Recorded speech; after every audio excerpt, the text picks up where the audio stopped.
ओम शांति। 6 सितंबर 2024 के ईश्वरीय महावाक्य। पहले सुनते हैं मुरली के मुख्य पॉइंट्स। बाबा ने कहा, तुम बच्चे कमाई के लिए बाप द्वारा कितनी अच्छी नॉलेज पढ़ते हो। अभी तुम्हारी बुद्धि में सारे वर्ल्ड की हिस्ट्री ज्योग्राफी नाच रही है। बुद्धि ज्ञान डांस कर रही है।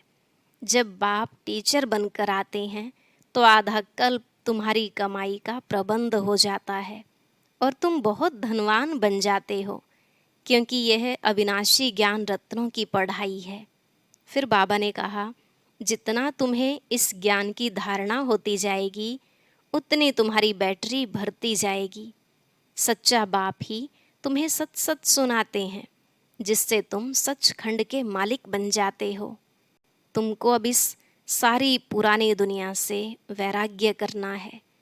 लास्ट में बाबा ने कहा, जो मेरा बनकर यहाँ अंदर रहकर भी रूहानी सर्विस नहीं करते, वह जाकर दास दासियाँ बनेंगे। पिछाड़ी में नंबरवार पुरुषार्थ अनुसार ही सबको ताज मिलता है। वैसे ज्ञान तो सेकंड का है, लेकिन ज्ञान सागर बाप पिछाड़ी तक समझाते ही रहेंगे। फिर राजधानी स्थापन हो जाएगी और तुम कर्मातीत अवस्था में आ जाएंगे, तो यह ज्ञान भी पूरा हो जाएगा। अब सुनते हैं महावाक्यों को विस्तार से। बाबा ने कहा, मीठे बच्चे, तुम्हारी यह पढ़ाई सोर्स ऑफ इनकम है। इस पढ़ाई से 21 जन्मों के लिए कमाई का प्रबंध हो जाता है। प्रश्न, मुक्तिधाम में जाना कमाई है या घाटा? उत्तर, भक्तों के लिए यह भी कमाई है, क्योंकि आधा कल्प से शांति शांति मांगते आए हैं। बहुत मेहनत के बाद भी शांति नहीं मिली। अब बाप द्वारा शांति मिलती है, अर्थात मुक्तिधाम में जाते हैं, तो यह भी आधा कल्प की मेहनत का फल हुआ। इसलिए इसे भी कमाई कहेंगे, घाटा नहीं। तुम बच्चे तो मुक्तिधाम में जाने का पुरुषार्थ करते हो। तुम्हारी बुद्धि में अभी सारे वर्ल्ड की हिस्ट्री ज्योग्राफी नाच रही है। ओम शांति। मीठे मीठे रूहानी बच्चों को रूहानी बाप ने यह तो समझाया है कि रूह ही सब कुछ समझती है। इस समय तुम बच्चों को रूहानी दुनिया में बाप ले जाते हैं। उनको कहा जाता है रूहानी दैवी दुनिया। इसको कहा जाता है जिस्मानी दुनिया, मनुष्यों की दुनिया। बच्चे समझते हैं दैवी दुनिया थी, वह दैवी मनुष्यों की पवित्र दुनिया थी। अब मनुष्य अपवित्र हैं, इसलिए उन देवताओं का गायन पूजन करते हैं। यह स्मृति है कि बरोबर पहले झाड़ में एक ही धर्म होगा। विराट रूप में झाड़ पर भी समझाना है। इस झाड़ का बीज रूप ऊपर में है। झाड़ का बीज है बाप। फिर जैसा बीज वैसा फल, अर्थात पत्ते निकलते हैं। यह भी वंडर है ना, कितनी छोटी चीज़ कितना फल देती है, कितना उनका रूप बदलता जाता है। इस मनुष्य सृष्टि रूपी झाड़ को कोई नहीं जानता। इसको कहा जाता है कल्प वृक्ष। इसका बस गीता में ही वर्णन है। सब जानते हैं गीता ही नंबर 1 धर्म का शास्त्र है। शास्त्र भी नंबरवार तो होते हैं ना। कैसे नंबरवार धर्मों की स्थापना होती है, यह भी सिर्फ तुम ही समझते हो, और कोई में भी यह ज्ञान होता नहीं। तुम्हारी बुद्धि में है पहले पहले किस धर्म का झाड़ होता है, फिर उनमें और धर्मों की वृद्धि कैसे होती है। इसको कहा जाता है विराट नाटक। बच्चों की बुद्धि में सारा झाड़ है। झाड़ की उत्पत्ति कैसे होती है, मुख्य बात है यह। देवी देवताओं का झाड़ अभी नहीं है और सब टाल टालियाँ खड़ी हैं। बाकी आदि सनातन देवी देवता धर्म का फाउंडेशन है नहीं। यह भी गायन है। एक आदि सनातन देवी देवता धर्म की स्थापना करते हैं, बाकी और सब धर्म विनाश हो जाते हैं। अभी तुम जानते हो कितना छोटा सा दैवी झाड़ होगा, फिर और सब इतने धर्म होंगे ही नहीं। झाड़ पहले छोटा होता है, फिर बड़ा होता जाता है। बढ़ते बढ़ते अभी कितना बड़ा हो गया है। अभी इनकी आयु पूरी होती है। इनसे बनेन ट्री का मिसाल बहुत अच्छा समझाते हैं। यह भी गीता का ज्ञान है जो बाप तुम्हें सम्मुख बैठ सुनाते हैं, जिससे तुम राजाओं का राजा बनते हो। फिर भक्ति मार्ग में यह गीता शास्त्र आदि बनेंगे। यह अनादि ड्रामा बना हुआ है, फिर भी ऐसे ही होगा। फिर जो जो धर्म स्थापन होंगे उनका अपना शास्त्र होगा। सिख धर्म का अपना शास्त्र, क्रिश्चियन और बौद्धियों का अपना शास्त्र होगा। अभी तुम्हारी बुद्धि में सारे वर्ल्ड की हिस्ट्री ज्योग्राफी नाच रही है। बुद्धि ज्ञान डांस कर रही है। तुम सारे झाड़ को जान गए हो, कैसे कैसे धर्म आते हैं, कैसे वृद्धि को पाते हैं। फिर अपना एक धर्म स्थापन होता है, बाकी खलास हो जाते हैं। गाते हैं ना, ज्ञान सूर्य प्रगटा। अभी बिल्कुल अंधियारा है ना, कितने ढेर मनुष्य हैं। फिर यह इतने सब होंगे ही नहीं। इन लक्ष्मी नारायण के राज्य में यह थे नहीं। फिर एक धर्म स्थापन होना ही है। यह नॉलेज बाप ही आकर सुनाते हैं। तुम बच्चे कमाई के लिए कितनी नॉलेज आकर पढ़ते हो। बाप टीचर बनकर आते हैं तो आधा कल्प तुम्हारी कमाई का प्रबंध हो जाता है। तुम बहुत धनवान बन जाते हो। तुम जानते हो अभी हम पढ़ रहे हैं, यह है अविनाशी ज्ञान रत्नों की पढ़ाई। भक्ति को अविनाशी ज्ञान रत्न नहीं कहेंगे। भक्ति में मनुष्य जो कुछ पढ़ते हैं उनसे घाटा ही होता है, रत्न नहीं बनते। ज्ञान रत्नों का सागर एक बाप को ही कहा जाता है। बाकी वह है भक्ति। उसमें कोई भी एम ऑब्जेक्ट है नहीं, कमाई है नहीं। कमाई के लिए तो स्कूल में पढ़ते हैं, फिर भक्ति करने के लिए गुरु के पास जाते हैं। कोई जवानी में गुरु करते हैं, कोई बुढ़ापे में गुरु करते हैं, कोई छोटेपन में ही संन्यास ले लेते हैं। कुंभ के मेले पर कितने ढेर आते हैं। सतयुग में तो यह कुछ भी नहीं होगा। तुम बच्चों की स्मृति में सब बातें आ गई हैं। रचता और रचना के आदि मध्य अंत को तुम जान गए हो। उन्होंने तो कल्प की आयु ही बड़ी कर दी है। ईश्वर सर्वव्यापी कह दिया है। ज्ञान का पता नहीं है। बाप आकर अज्ञान नींद से सुजाग करते हैं। अभी तुमको ज्ञान की धारणा होती जाती है, बैटरी भरती जाती है। ज्ञान से है कमाई, भक्ति से है घाटा। टाइम पर जब घाटे का समय पूरा होता है तो फिर बाप कमाई कराने आते हैं। मुक्ति में जाना वह भी कमाई है। शांति तो सब मांगते रहते हैं। शांति देवा कहने से बुद्धि बाप तरफ चली जाती है। कहते हैं विश्व में शांति हो, परंतु वह कैसे होगी यह किसको भी पता नहीं है। शांति धाम सुख धाम अलग होते हैं, यह भी नहीं जानते हैं। जो पहला नंबर है उनको भी कुछ पता नहीं था। अभी तुमको सारी नॉलेज है। तुम जानते हो हम इस कर्म क्षेत्र पर कर्म का पार्ट बजाने आए हैं। कहाँ से आए हैं? ब्रह्मलोक से। निराकारी दुनिया से आए हैं इस साकारी दुनिया में पार्ट बजाने। हम आत्मा दूसरी जगह की रहने वाली हैं। यहाँ यह 5 तत्वों का शरीर रहता है। शरीर है तब हम बोल सकते हैं। हम चैतन्य पार्टधारी हैं। अभी तुम ऐसे नहीं कहेंगे कि इस ड्रामा के आदि मध्य अंत को हम नहीं जानते हैं। आगे नहीं जानते थे। अपने बाप को, अपने घर को, अपने रूप को यथार्थ रीति नहीं जानते थे। अभी जानते हैं आत्मा कैसे पार्ट बजाती रहती है। स्मृति आई है, पहले स्मृति नहीं थी। तुम जानते हो सच्चा बाप ही सच सुनाते हैं, जिससे हम सचखंड के मालिक बन जाते हैं। सच के ऊपर भी सुखमनी में है।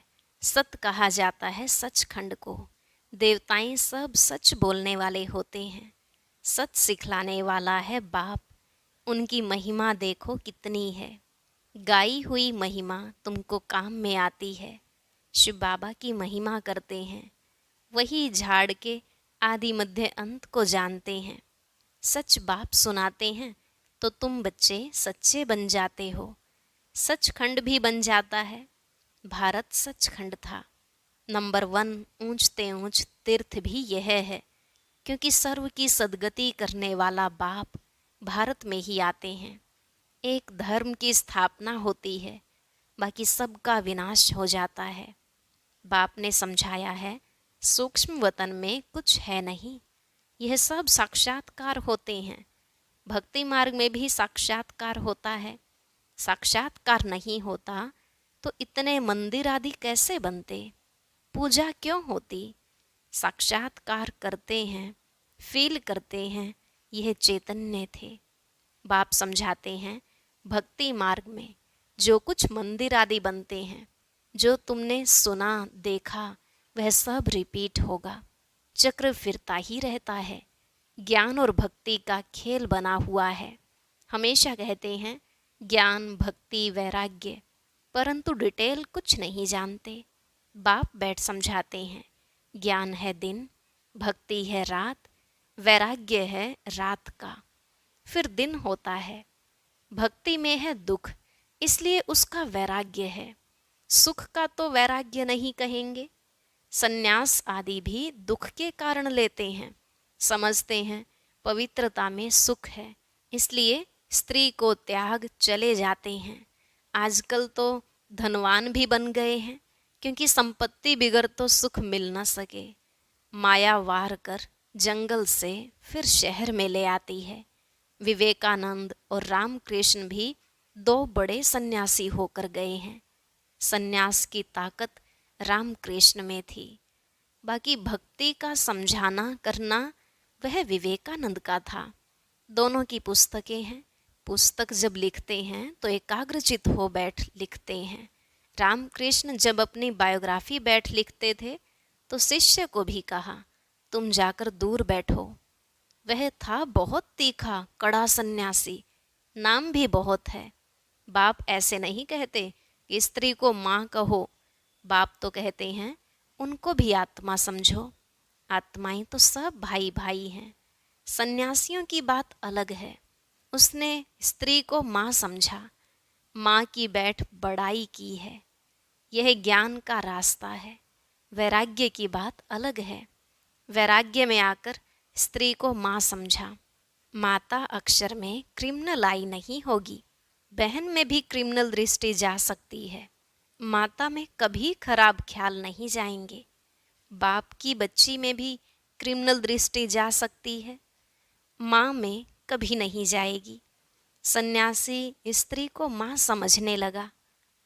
उनके लिए ऐसे नहीं कहते कि दुनिया कैसे चलेगी, पैदाइश कैसे होगी।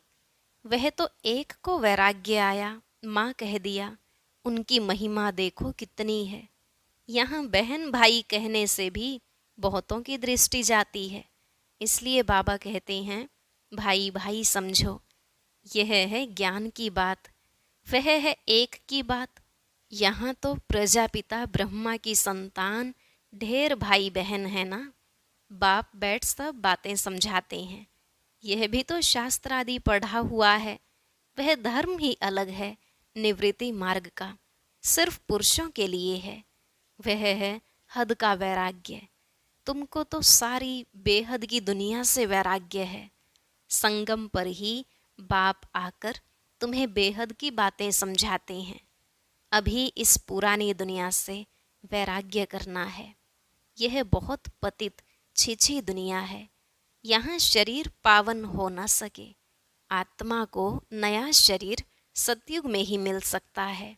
भले यहाँ आत्मा पवित्र बनती है, परंतु शरीर फिर भी अपवित्र रहता है जब तक कर्मातीत अवस्था हो। सोने में खाद पड़ती है तो जेवर भी खाद वाला बनता है। खाद निकल जाए तो जेवर भी सच्चा बनेगा। इन लक्ष्मी नारायण की आत्मा और शरीर दोनों सतो प्रधान हैं।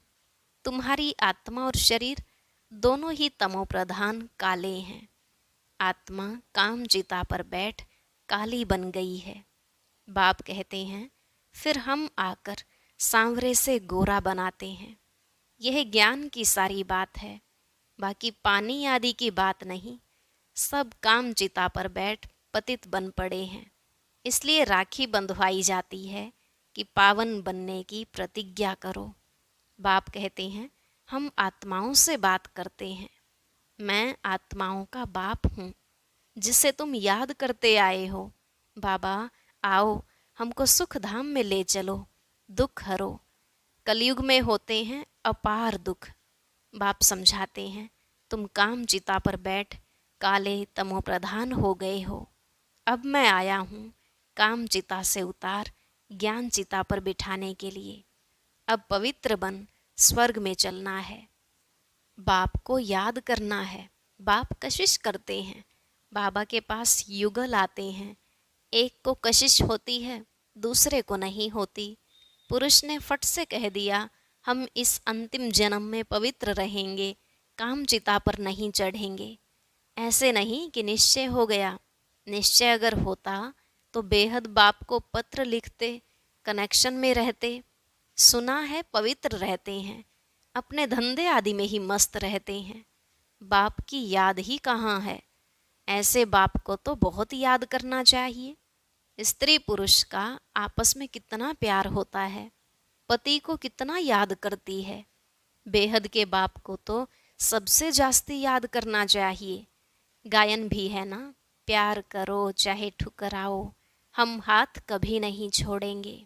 ऐसे नहीं यहाँ आकर रहना है, वह तो फिर सन्यास हो गया। घर बार छोड़ यहाँ आकर रहें।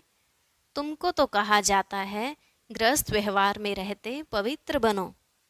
यह पहले तो भट्ठी बननी थी, जिससे इतने तैयार हो निकले। उनका भी बहुत अच्छा वृतांत है। जो बाप का बनकर अंदर रह करके रूहानी सर्विस नहीं करते, वह जाकर दास दासियां बनते हैं।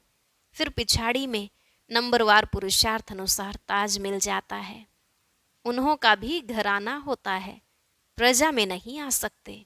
कोई बाहर का आए अंदर वाला नहीं बन सकता। वल्लभाचारी बाहर वालों को कभी अंदर आने नहीं देते हैं। यह सब समझने की बातें हैं। ज्ञान है सेकंड का। फिर बाप को ज्ञान का सागर क्यों कहा जाता है? समझाते ही रहते हैं, पिछाड़ी तक समझाते ही रहेंगे। जब राजधानी स्थापन हो जाएगी, तुम कर्मातीत अवस्था में आ जाएंगे, फिर ज्ञान पूरा हो जाएगा। है सेकंड की बात, परंतु फिर समझाना पड़ता है। हद के बाप से हद का वर्षा, बेहद का बाप विश्व का मालिक बना देते हैं। तुम सुख धाम में जाएंगे तो बाकी सब शांति धाम में चले जाएंगे। वहाँ तो है ही सुख। यह तो खातिरी है, बाप आए हैं, हम नई दुनिया के मालिक बन रहे हैं राजयोग की पढ़ाई से। अच्छा, मीठे मीठे सिकिलधे बच्चों प्रति माता पिता बाप दादा का याद प्यार और गुड मॉर्निंग। रूहानी बाप की रूहानी बच्चों को नमस्ते। रूहानी बच्चों की रूहानी बाप दादा को नमस्ते नमस्ते, गुड मॉर्निंग। शुक्रिया बाबा, शुक्रिया। धारणा के लिए मुख्य सार। पहला पॉइंट, इस पतित छीछी दुनिया से बेहद का वैराग्य रख आत्मा को पावन बनाने का पूरा पूरा पुरुषार्थ करना है। एक बाप की ही कशिश में रहना है। दूसरा, ज्ञान की धारणा से अपनी बैटरी भरनी है। ज्ञान रत्नों से स्वयं को धनवान बनाना है। अभी कमाई का समय है, इसलिए घाटे से बचना है। आज का वरदान, ज्ञान रत्नों को धारण कर व्यर्थ को समाप्त करने वाले होली हंस भव। ज्ञान रत्नों को धारण कर व्यर्थ को समाप्त करने वाले होली हंस भव। बाबा ने कहा, होली हंस की दो विशेषताएं हैं। एक है ज्ञान रत्न चुगना और दूसरा निर्णय शक्ति द्वारा दूध और पानी को अलग करना। दूध और पानी का अर्थ है समर्थ और व्यर्थ का निर्णय। व्यर्थ को पानी के समान कहते हैं और समर्थ को दूध समान। तो व्यर्थ को समाप्त करना अर्थात होली हंस बनना। हर समय बुद्धि में ज्ञान रत्न चलते रहें, मनन चलता रहे तो रत्नों से भरपूर हो जाएंगे। स्लोगन: सदा अपने श्रेष्ठ पोजीशन में स्थित रहे। अपोजिशन को समाप्त करने वाले ही विजयी आत्मा है। सदा अपने श्रेष्ठ पोजीशन में स्थित रहे, अपोजिशन को समाप्त करने वाले ही विजयी आत्मा है। अच्छा, ओम शांति। अब सुनते हैं आज की अव्यक्त मुरली। इसके लिए ऊपर दिए गए बॉक्स पर क्लिक करें।